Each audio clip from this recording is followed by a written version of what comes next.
आप Mohammad Aamir YouTube channel देख रहे हैं। करतार सिंह एक युवा अमेरिकी दलबदलू जिसने ब्रिटिश साम्राज्यवाद से माफी मांगने के बजाय मौत को चुना। करतार सिंह सराभा ब्रिटिश राज के खिलाफ गदर आंदोलन के प्रमुख नेताओं में से एक थे। उनका जन्म 24 मई 1896 को लुधियाना के सराभा गांव में हुआ था। 1912 में वे अमेरिका के सैन फ्रांसिस्को में अध्ययन करने गए, जहां वे गदर आंदोलन में सक्रिय हो गए। इस आंदोलन का उद्देश्य भारत को ब्रिटिश साम्राज्य से मुक्त कराने का प्रयास करना था। करतार सिंह सराभा 1915 में भारत लौट आए और ब्रिटिश सरकार के खिलाफ विद्रोह की तैयारी करने लगे, लेकिन सरकार को उनकी हरकतों के बारे में पता चल गया और 16 नवंबर 1915 को उन्हें फांसी दे दी गई। करतार सिंह सराभा का व्यक्तित्व। करतार सिंह सराभा जब अमेरिका से भारत लौटे तो वह बहुत युवा थे। उनके समर्पण और जुनून ने लोगों के बीच अपनी बेहतरीन छाप छोड़ी। करतार सिंह सराभा की जिम्मेदारी थी कि वे भारत पहुंचकर उन लोगों के लिए काम की नींव रखें जो प्रचलित योजना के तहत विद्रोह के उद्देश्य से भारत आए थे। करतार सिंह बहुत बहादुर थे और उन्होंने कई स्थानों का दौरा किया था। वह लोगों को इकट्ठा करता था और उन्हें अपनी योजनाओं के बारे में बताता था। करतार सिंह एक ऊर्जावान व्यक्ति थे और उनके सहकर्मी उनका बहुत सम्मान करते थे और कोई भी बलिदान देने के लिए तैयार रहते थे। करतार सिंह गदर पार्टी का हिस्सा कैसे बने?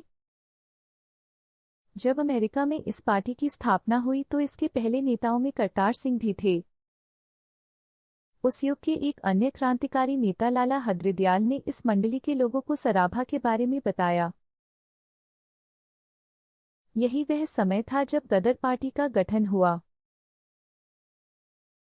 लाला हरदयाल का कहना है कि करतार सिंह और जगत राम ने स्टॉकटन के पास एक बैठक की, जहां उन्होंने भारत से आए अप्रवासियों के बीच राजनीतिक चेतना जगाना शुरू किया।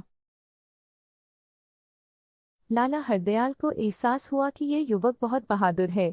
उनके अलावा अन्य लोगों को भी समय के साथ एहसास हुआ कि यह लड़का इस आंदोलन में महत्वपूर्ण भूमिका निभा सकता है। जब गदर अखबार की घोषणा हुई तो जगत राम, करतार सिंह सराभा, अमर सिंह राजपूत और लाला हरदयाल इसे शुरू करने वाले पहले लेखकों में से थे। करतार सिंह बेहद मेहनती और ईमानदार माने जाते थे। करतार सिंह बहुत मजाकिया और खुशमिजाज थे, इसलिए लोग उनसे प्यार करते थे और उनकी प्रशंसा करते थे। भारत आंदोलन में भूमिका। इसी बीच ब्रिटिश सरकार ने एक कानून पारित किया जिसके तहत विदेश से लौटने वाले हिंदुओं का हिसाब किताब रखना जरूरी था। राजनीतिक उद्देश्यों वाले किसी भी भारतीय को स्वतंत्र रूप से घूमने की अनुमति नहीं थी। ब्रिटिश गुप्त सेवाओं के पास गदर पार्टी के बारे में पूरी जानकारी थी, क्योंकि इसके कार्यकर्ताओं ने जनता को उनकी योजनाओं के बारे में बताया था। इसलिए जैसे ही जहाज किसी भारतीय तट पर लंगर डालता, वे ऐसे भारतीयों को गिरफ्तार कर लेते थे। हालांकि गदर आंदोलन के कई कार्यकर्ता पंजाब भागने में सफल रहे। इन सभी लोगों को इकट्ठा करने की जिम्मेदारी करतार सिंह सराभा की थी। भारत पहुंचने पर उनकी सबसे बड़ी समस्या यह थी कि अब क्या करें।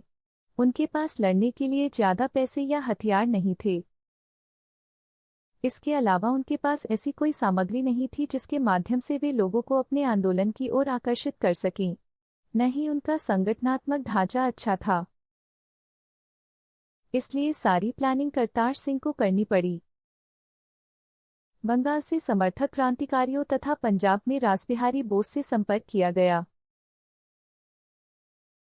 इसी प्रकार करतार सिंह की भी अमीर लोगों के घरों को लूटकर धन इकट्ठा करने की योजना थी। ये सभी निर्णय करतार सिंह द्वारा लिए जा रहे थे ताकि वह हथियार खरीद सके और यह भी देख सके कि हथियार और विस्फोटक कहाँ बनाए जा सकते हैं।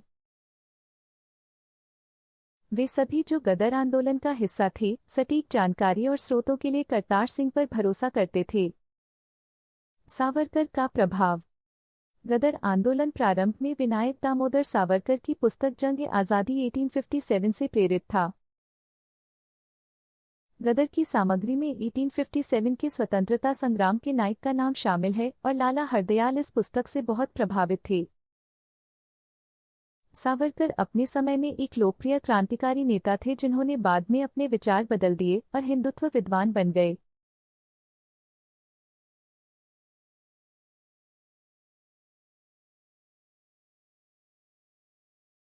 गदर आंदोलन के दौरान उनका बहुत सम्मान किया गया और उनकी पुस्तक के अंश समय समय पर गदर अखबार में प्रकाशित होते रहे। मैं फिर उठूंगा और लड़ूंगा। हालांकि बाद में करतार सिंह को ब्रिटिश सरकार ने गिरफ्तार कर लिया। लाहौर षड्यंत्र मामले में करतार सिंह सराभा सहित 24 व्यक्तियों को फांसी की सजा सुनाई गई। बाद में उनमें से 17 को माफ कर दिया गया। जज ने करतार सिंह सराभा से कहा कि अगर आप माफी मांगते हैं तो हम आपकी सजा रद्द कर देंगे और आपको सूली पर नहीं चढ़ाएंगे क्योंकि आप अभी छोटे हैं। इस पर करतार सिंह ने कहा कि मैं यहाँ एक मकसद से आया हूँ और अगर मैं मर भी जाऊं तो भी मैं अगले जन्म में भारत की आज़ादी के लिए फिर से लड़ना चाहूंगा और अपनी जान देना चाहूंगा। वहीं जज ने कहा कि करतार सिंह सभी आरोपियों में सबसे खतरनाक है, इसलिए उसकी सजा कम नहीं की जाएगी। इस प्रकार उन्हें सूली पर चढ़ा दिया गया।